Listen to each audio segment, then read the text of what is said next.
Hello night ऑलर्स, स्वागत है आपका आज की वीडियो में। आज हम द रिवर सीरीज़ के एपिसोड 5 और 6 को कवर करने वाले हैं। एपिसोड 5 की शुरुआत हमें रेस्क्यू मिशन के 22वें दिन को दिखाते हुए होती है। जोनस टेस और लीना को एमिट की लास्ट पॉसिबल लोकेशंस के बारे में डिटेल्स बताता है, जहाँ पे वो बताता है कि एमिट ऐसे लोगों की तलाश में था जो उसे द सोर्स तक लेके जाए। हमें क्लार्क लीना का पर्सनल इंटरव्यू लेते हुए दिखाई देता है, जहाँ पे लीना बताती है कि एमिट के इस रेस्क्यू मिशन पे सब ये भूल चुके हैं कि उसके फादर रस भी मिसिंग है। अब रात हो जाती है और घने कोहरे की वजह से उन्हें सामने का रास्ता दिखाई नहीं देता है। तभी उन्हें सामने से एक शिप की लाइट आती हुई दिखाई देती है। टेस उन्हें सायरन और फ्लेयर गन से वार्न करने की कोशिश करती है, पर इसके बावजूद भी वो शिप से टकरा जाते हैं। लेकिन गौर से देखने पर यह मालूम पड़ता है कि वो शिप गायब हो चुकी है और अब वो लोग अमेज़न के बीचों बीच फंस चुके हैं, क्योंकि मैगस को सीरियस डैमेज पहुंचा था। टेस कंट्रोल रूम में जाकर मदद के लिए सिग्नल भेजती है, पर सामने से कोई भी जवाब नहीं आता।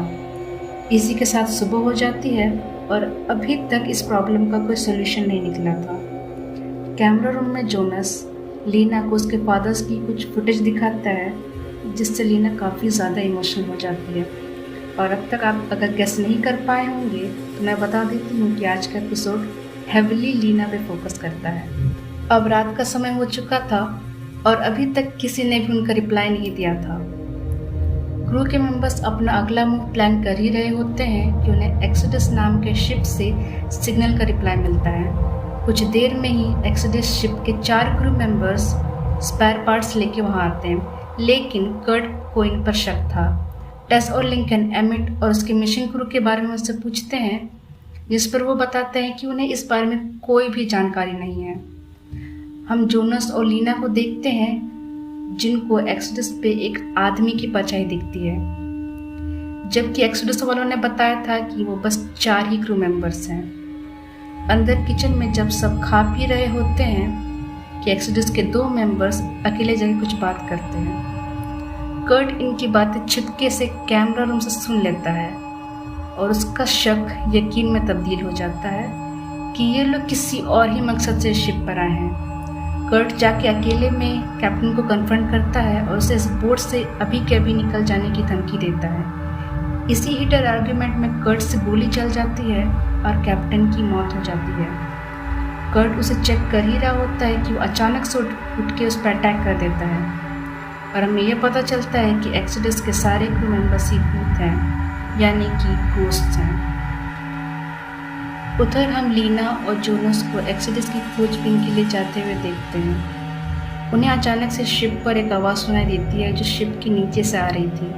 वो लोग उसी आवाज़ का पीछा करते हुए उसके अंदर जाते हैं, लेकिन आसपास देखने से ये मालूम पड़ता है कि शायद इस शिप पे कोई रहता ही नहीं है, क्योंकि यहाँ तो ना ही कोई रेडियो था, ना ही बंकर्स और ना ही यहाँ कोई खाने पीने का सामान था। उन्हें एक लॉक डोर के पीछे से आवाज़ आती है। लीना और जोनस उस डोर को खोलते हैं। अंदर जाते ही लीना को उसके फादर रस मिलते हैं। वो उनसे मिलकर काफ़ी ज़्यादा खुश थी कि तभी उस रूम में कर्ट टेलीपोर्ट होकर आ जाता है। रस उन सबको बताता है कि जब वो जंगल में खो गया था तब उससे ये बोट रिवर में मिली थी। शिप पर आते ही यहाँ के लोगों ने उसे चेन से बांध लिया और उसे अपना बंदी बना लिया। रस आगे बताते हुए बोलता है कि ये लोग कोई इंसान नहीं बल्कि लिविंग डेड हैं और इन्हें अपनी रिप्लेसमेंट चाहिए ताकि इस बोट से जिंदा हुआ जा सके। अगर सुबह होने तक वो लोग इस शिप से नहीं गए तो वो भी उनकी तरह इस शिप पर हमेशा के लिए फंस जाएंगे। Now back to Magus. हम एक क्रू मेंबर को जहेल को एक्सोडस पे चलने के लिए मनाते हुए देखते हैं, पर जहेल इस पर साफ मना कर देती है। यहाँ कंट्रोल रूम में टेस और वो लेडी बातें कर रहे होते हैं। टेस उसे एमिट के रिसर्च मिशन पे यूज़ किया जाने वाला मैप दिखाती है और वो लेडी बताती है कि शायद ये मैप गलत है और उसे अपने शिप पे इनवाइट करती है, जहाँ पर प्रोबेबली सही मैप रखा हुआ है बुयाना का। इसी तरह टेस भी एक्सोडस पे अबोर्ड हो जाती है और वो भी इस गोस्ट शिप पे फंस जाती है। अब टेस भी उस रूम में आ चुकी थी। टेस भी रस से मिलती है और वो काफ़ी ज़्यादा खुश थी। ना back on the ship, Lincoln को अब तक भनक लग चुकी थी कि शायद जोनस, टेस और कर्ट किडनैप हो चुके हैं, लेकिन एक्सोडस अब तक सेल कर चुका था और वहाँ से गायब हो गया था।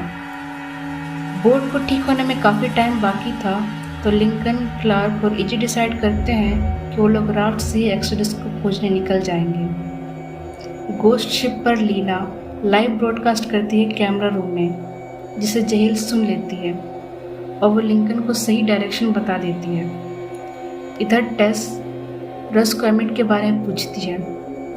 रस बताता है कि अपने गुम हो जाने से पहले एमिट काफ़ी ज़्यादा अजीब बिहेव कर रहा था और वो द सोर्स के आइडिया को लेके काफ़ी ज़्यादा ऑब्सेस्ड हो चुका था। मैगस के ख़राब होने पे वो डिसाइड करता है कि वो ऑन फुट इस जर्नी को करेगा और उसको खोजते ही रस भी जंगल जाता है, जिससे वो खो जाता है। And that's how he ended on this ship. और वो एमिट की लास्ट लोकेशन या फिर एम वो द सोर्स के आसपास बताता है, जिस जगह का नाम शाटे फॉल या शाटे रीजन होता है। अब तक लिंकन को बोट भी मिल जाती है, लेकिन एक्सोडस के सारे गोस्ट मेंबर उन पर अटैक कर देते हैं। नीचे कर्ट ने भी दरवाज़ा खोल लिया था और अब वो लोग वहाँ से निकल जाते हैं। लिंकन और कर्ट किसी तरह फ्लायर गन से उन सारे गोस्ट को शिप के अंदर बंद कर देते हैं और शिप पे आग लगा देते हैं। सब राफ्ट पर बचने के लिए चढ़ रहे होते हैं कि तभी रिवील होता है कि रस भी एक भूत है और वो लीना को उसे छोड़ जाने की सलाह देता है और उसे बताता है कि उसने अपनी ज़िंदगी जी ली है, अब उसकी बारी है। लीना को किसी तरह सारे क्रू मेंबर संभालते हैं और हमें यहाँ पर शिप जलता हुआ दिखाई देता है।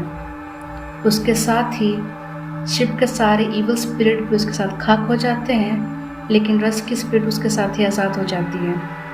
लास्ट कुछ सीन में हमें लीना और रस के कुछ स्वीट मोमेंट्स दिखाए जाते हैं और इसी के साथ इस एपिसोड का यही अंत हो जाता है। मेरे हिसाब से तो ये एपिसोड काफ़ी ज़्यादा इमोशनल था। अगर आपको भी ऐसा लगता है तो मुझे कमेंट सेक्शन में ज़रूर बताइएगा।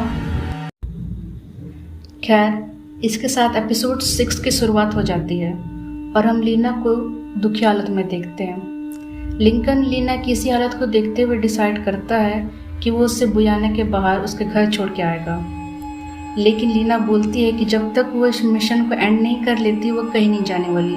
Now she is a strong lady.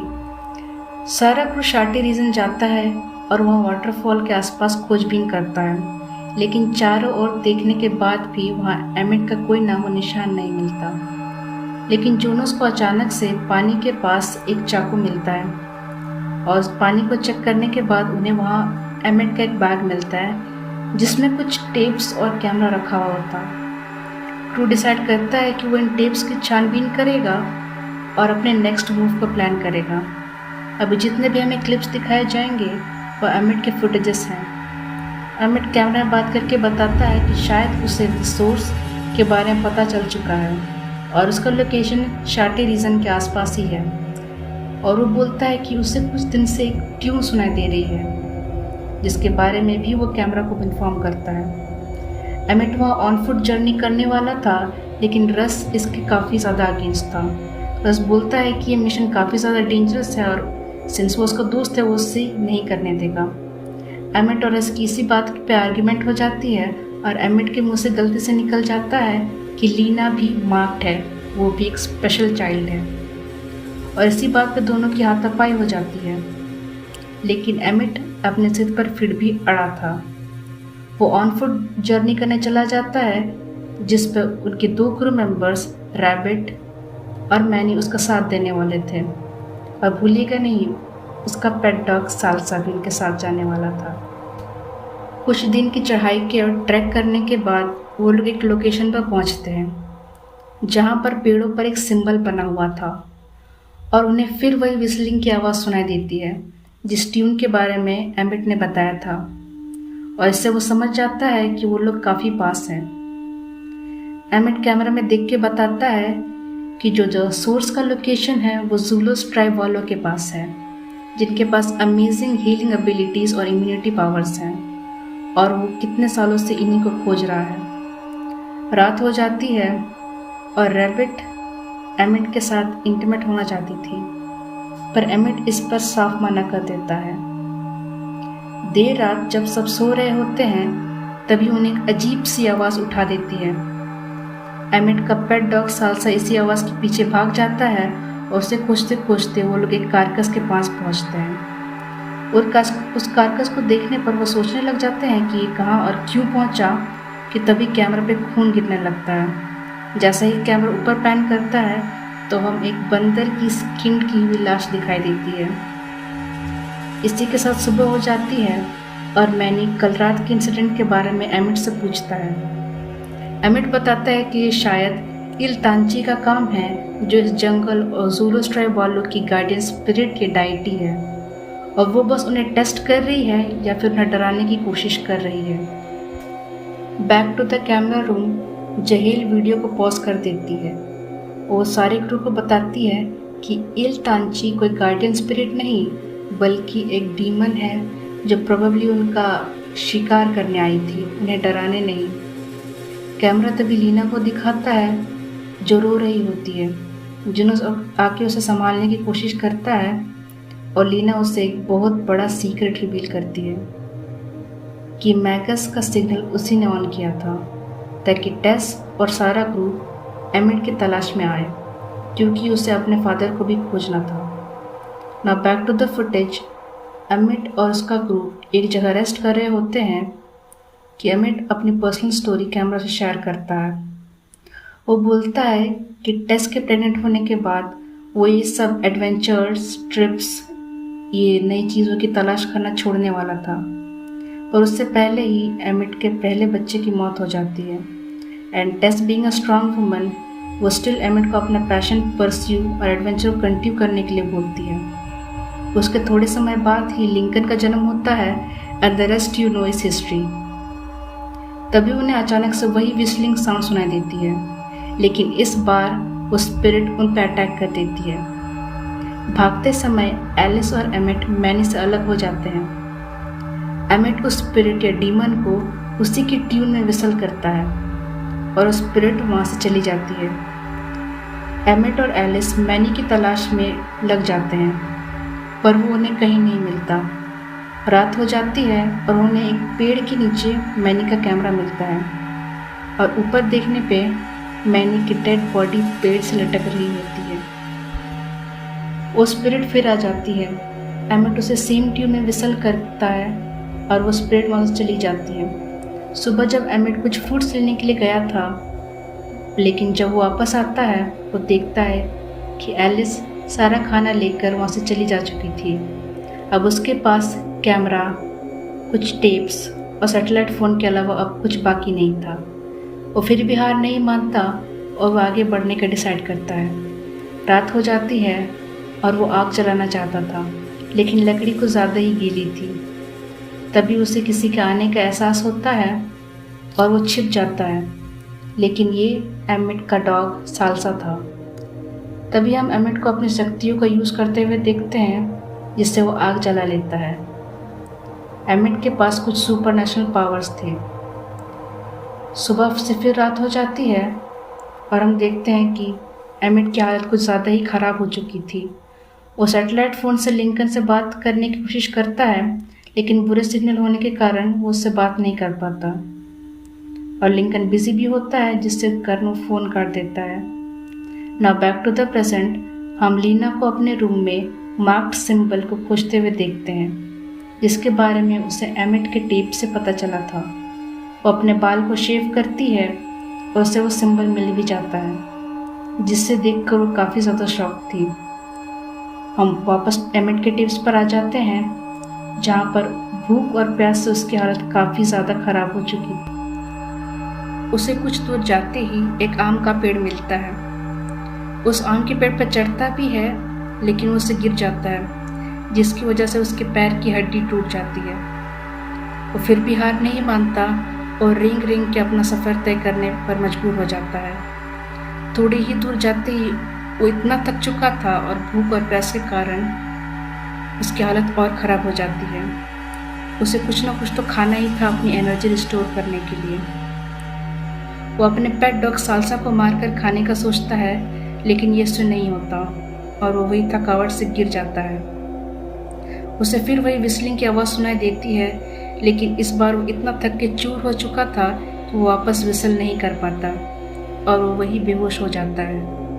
वो स्पिरिट या डीमन उसे पकड़ने ही वाली थी कि ज़ूलोस ट्राइब वाले आकर एमिट को बचा लेते हैं, जिन्हें खोजने के लिए एमिट ने इतनी सारी दिक्कतों का सामना करना पड़ा और वो ट्राइब उसे मिल चुकी थी। वो ट्राइब वाले एमिट को अपने कबीले में ले जाते हैं और उसका अच्छे से इलाज करते हैं और उसके लगभग ठीक हो जाने पर वो उसे एक आउटपोस्ट पर छोड़ देते हैं। उस आउटपोस्ट का स्टाफ एमिट को देख लेता है और मदद के लिए बुलाता है। इसी के साथ एमिट के सारे टिप्स का एंड यहीं पर हो जाता है। अब पूरा क्रू उस आउटपोस्ट की तलाश में निकल जाता है। कुछ दूर जाने पे उन्हें एमिट का पेट डॉग साल्सा मिलता है, जो उन्हें इस आउटपोस्ट तक ले जाता है। लेकिन टू द शेयर शॉक, यह आउटपोस्ट किसी खंडहर से कम नहीं था। वहाँ पर दूर दूर तक किसी इंसान का नामो निशान भी नहीं था। एपिसोड इसी क्लिफहैंगर पे एंड हो जाती है और एपिसोड ही समाप्त हो जाता है। मुझे तो ये सीरीज़ काफ़ी ज़्यादा अच्छी लग रही है और आपके थॉट्स कमेंट सेक्शन में ज़रूर बताइएगा। और अगर आप ऐसे ही एक्सप्लेनेशन चाहते हैं तो प्लीज़ लाइक, कमेंट और सब्सक्राइब कीजिएगा, इससे काफ़ी ज़्यादा मदद होती है। और मैं नई वीडियोस लेते आती रहूँगी। तब तक के लिए अपना ख्याल रखिएगा। Bye bye.